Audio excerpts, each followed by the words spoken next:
The next few weeks became a series of tomorrows for Moody. They went to Fernway, his old elementary school, where they clambered up the slide and shimmied up the pole and tumbled from the catwalk to the wood chips below. He took Pearl to Draggers for hot fudge sundaes. At Horseshoe Lake, they climbed trees like children, throwing stale chunks of bread to the ducks bobbing below. In yours truly, the local diner, they sat in a high-backed wooden booth and ate fries smothered in cheese and bacon, and fed quarters into the jukebox to play Great Balls of Fire and Hey Jude. "Take me to the Shakers," Bert suggested one day, and Moody laughed. "There aren't any Shakers in Shaker Heights," he said. "They all died out, didn't believe in sex. They just named the town after them." Moody was half right, though neither he nor most of the kids in the town knew much about its history. The Shakers had indeed left the land that would become Shaker Heights long before, and by the summer of 1997, there were exactly 12 left in the world. But Shaker Heights had been founded, if not on Shaker principles, with the same idea of creating a utopia. Order and regulation. The father of order had been the Shakers' key to harmony. They had regulated everything: the proper time for rising in the morning, the proper color of winter curtains, the proper length of a man's hair, the proper way to fold one's hands in prayer, right thumb over left. If they planned every detail, the Shakers had believed they could create a patch of heaven on earth, a little refuge from the world, and the founders of Shaker Heights had thought the same. In advertisements, they depicted Shaker Heights in the clouds, looking down upon the grimy city of Cleveland from a mountain top at the end of a rainbow's arc. Perfection, that was the goal, and perhaps the Shakers had lived it so strongly it had seeped into the soil itself, feeding those who grew up there with a prosperity to overachieve and a deep intolerance for flaws. Even the teens of Shaker Heights, whose main exposure to Shakers was singing simple gifts in music class, could feel that drive for perfection still in the air. As Pearl learned more about her new hometown, Moody began to learn more about Mia's art and the intricacies and vagaries of the Warren family finances. Moody had never thought much about money, because he had never needed to. Lights went on when he flipped switches, water came out when he turned the tap. Groceries appeared in the refrigerator at regular intervals and reappeared as cooked meals on the table at meal times. He had had an allowance since he was 10, starting at $5 per week and increasing steadily with inflation and age up to his current $20. Between that and birthday cards from aunts and relatives, each reliably containing a folded bill, he had enough for a used book from Max Bax, or the occasional CD, or new guitar strings, whatever he felt he needed. Mia and Pearl got as much as they could use, or better yet, free.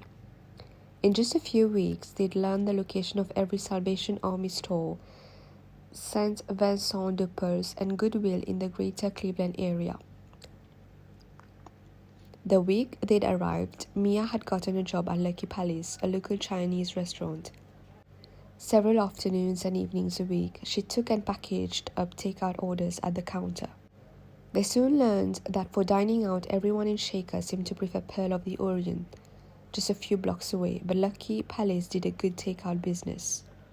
In addition to Mia's hourly pay, the servers gave her a share of their tips, and when there was extra food, she took a few containers home, slightly stale rice, leftover sweet and sour pork, vegetables just past their prime, which sustained her and Pearl for most of the week.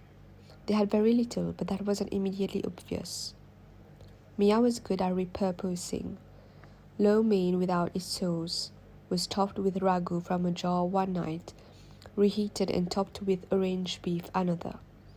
Old bed sheets purchased for $0.25 each at the thrift store turned into curtains, a tablecloth, pillow covers.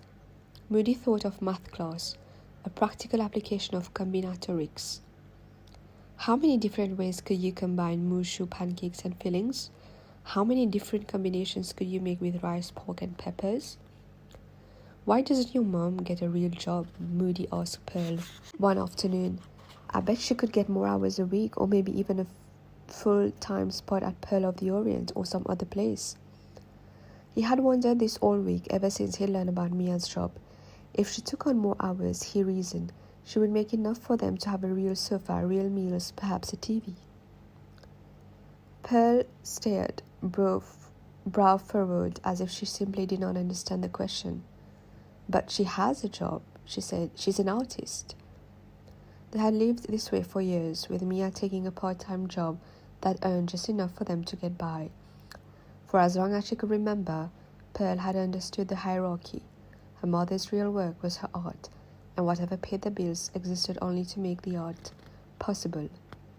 Her mother spent several hours every day working, though at first Moody had not realized this was what she was doing. Sometimes she was downstairs in the makeshift dark room she'd rigged up in the basement laundry room, developing rolls of film or making prints.